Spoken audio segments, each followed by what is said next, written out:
Olá, gente! Esse daqui é o primeiro vídeo do curso de Introdução à Probabilidade Estatística no quadrimestre suplementar. Ele é também o primeiro vídeo no módulo de Probabilidade Básica e vai tratar dos primeiros conceitos, os conceitos iniciais dessa área, que são os conceitos de experimento aleatório e espaço amostral. Para começar, pense nas milhares de decisões que você tem que tomar ao longo da sua vida. Quando você acorda de manhã e você tem que escolher uma roupa para poder sair de casa. Quando você decide o que você vai comer na hora do almoço. Essas decisões talvez triviais, mas até decisões importantes, como qual o curso que você vai estudar na universidade, qual é a universidade que você vai tentar entrar com a sua nota do Enem, etc. Todas essas decisões, elas têm, em maior ou menor grau, algum tipo de incerteza associada a elas. Ok? Quando você escolhe uma roupa de manhã para poder sair, você não sabe, pode não saber se o tempo está quente ou se o tempo está frio. Ou se vai permanecer quente, se vai permanecer frio ao longo do dia. Quando você vai escolher o curso que você vai cursar na universidade, você não tem ideia se a sua nota é autossuficiente para aquele curso, você não sabe nem se aquele curso que você vai escolher é aquele que você realmente quer cursar, se você vai gostar daquilo e etc. Essas incertezas, elas podem ser chatas de você lidar. Às vezes elas são muito fáceis de você resolver, você pode deixá-las de lado, etc. Mas por vezes ela pode levar até a muito estresse, certo? Portanto, é interessante que nós tentemos entender essas incertezas de alguma forma. A gente quer saber como a gente consegue mapear elas, como a gente consegue representar elas de uma maneira mais palatável, de uma maneira que a gente consiga talvez minimizar as incertezas ou suas consequências e, quem sabe, por que não, usar a nosso favor. Tudo bem? E medir essas incertezas é justamente ao que se propõe a probabilidade e a estatística. Tudo bem? Probabilidade e estatística são, portanto, áreas da matemática que se ocupam desse estudo, tá? De como a gente pode modelar, estudar, entender essas incertezas. Nesse estudo das incertezas, existem ao menos duas frentes que precisam ser atacadas, por vezes separadamente, às vezes junto. A primeira delas é a parte teórica. A gente precisa estabelecer as regras do jogo. Quais são as regras fundamentais que qualquer modelo que a gente pensar deve atender?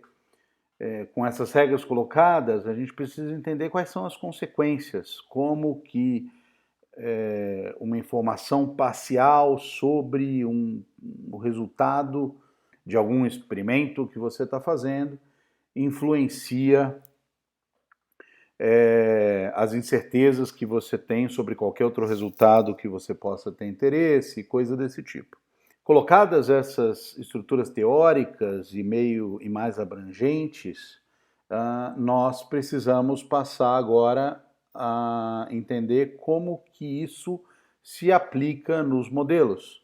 Como que a gente pode usar dados que venham do mundo real, por exemplo, e extrair informações deles, em que nível de confiança a gente pode ter nas conclusões que a gente tira desses dados, etc, etc. Tá? De uma maneira um pouco simplista, porque não é exatamente assim, a probabilidade se concentra na primeira parte dessa brincadeira, enquanto a estatística se concentra na segunda parte. Como eu disse, não é exatamente assim, existe bastante interseção nessas coisas, mas como maneira de compartimentar o nosso cérebro aí, entender mais ou menos do que a gente está falando, eu acho que essa é uma boa forma de dividir, é uma boa forma de começar, tá certo? Nesse curso, então, ou pelo menos agora no início, a gente vai tratar da parte teórica disso. Nós vamos estudar probabilidade, ou teoria das probabilidades. O primeiro passo que a gente vai dar, que vai ser feito agora nesse vídeo, é o de caracterizar as fontes dessas incertezas. A gente vai chamar essa fonte de incerteza de experimentos aleatórios, mas a gente vai ver isso um pouco mais para frente. A seguir, a gente passa para a maneira de organizar e representar essas incertezas. Isso vai ser o tema de não só nesse vídeo, mas outros vídeos a seguir vão continuar tratando dessa parte de representação e todas as consequências que elas vão ter. Só para chamar a atenção de vocês, esse é claramente um curso introdutório de probabilidade estatística, de modo que a gente vai ficar apenas nos aspectos mais básicos dessa teoria, mas que são também aspectos fundamentais para entender as teorias mais complicadas e os modelos mais complicados, etc. Ótimo. Vamos começar então com um exemplo. Vamos supor que a gente faça um experimento de soltar uma bola de uma certa altura fixa e conhecida e cronometrar o tempo que essa bola toma para chegar ao chão. Aqui a gente vai tentar isolar qualquer tipo de erro que possa ser causado, erro humano, coisa desse tipo, e vamos considerar que a gente está na melhor situação possível para fazer esse experimento. Nós estamos no vácuo, talvez, ou as medidas estão sendo feitas por computadores de precisão ilimitada, e a mesma coisa com a liberação da bola, ela é feita automaticamente, etc. Ótimo. Outro exemplo agora. Agora um pouco mais descuidado, talvez. Você pega um dado desses cúbicos com 6 faces e joga descuidadamente na mesa, esperando ele parar de pular e quicar nas quinas das coisas até que ele mostre uma face voltada para cima e então você lê o valor dessa face, o valor que está anotado nessa face. Quais são as principais diferenças entre esses dois exemplos? O primeiro exemplo, se a gente tomar cuidado de soltar a bola sempre da mesma altura, saber exatamente que altura é essa, tiver uma situação super controlada, como eu descrevi para vocês, o experimento ele vai devolver para você sempre o mesmo resultado. O tempo que a bola demora para chegar ao chão vai ser sempre a mesma. A gente pode nem saber calcular esse tempo, tá ok? Então a gente pode não saber de antemão qual é o resultado desse experimento, mas sempre que a gente repetir, ele vai ter o mesmo resultado. O segundo exemplo já não é assim. Assim que a gente larga o dado na mesa, a gente já não tem mais controle nenhum do que está acontecendo ali. O comportamento dele vai ser para a gente caótico ali. Ele pode pular para qualquer lado, ele vai quicar algumas vezes até que ele vai parar. O mais importante é que cada vez que a gente repete esse experimento, o resultado pode ser diferente. E, portanto, isso impõe uma incerteza ao resultado desse experimento. Resumindo, então, o exemplo 1 descreve um experimento onde o resultado final é sempre o mesmo. Sempre que a gente repete o experimento, a gente tem o mesmo resultado. A gente chama esse tipo de um experimento determinístico, porque o resultado final é bem determinado. O exemplo 2, ele já descreve um outro tipo de experimento, onde o resultado final é incerto. Tá? Cada vez que você repete, ele é potencialmente diferente. Esse tipo de experimento recebe o nome de experimento aleatório, e é justamente o tipo de experimento que a gente vai usar nesse curso. Ótimo. Aqui as definições um pouco mais claras disso daí, nós chamaremos de experimento determinístico aquele cujo resultado final é bem determinado, e experimento aleatório aquele cujo resultado final é incerto e potencialmente diferente a cada repetição do experimento. Mais uma vez, nós estaremos nesse curso preocupados com esse tipo de experimento. Vamos seguir então. Vamos dar alguns exemplos de experimento aleatório só para a gente começar a colocar a cabeça no lugar, tá? Então, por exemplo, você coloca a mão dentro de uma caixa que está cheia de bolas pretas e vermelhas. Você não olha o que você está fazendo, você simplesmente pega uma bola e retira de dentro da caixa, observando a cor. Você não vai ter certeza, antes dessa bola sair, de qual é a cor dela. Existe uma incerteza associada a esse sorteio, a esse experimento. E, portanto, esse é um experimento aleatório. Um outro exemplo seria sortear um número de apartamento.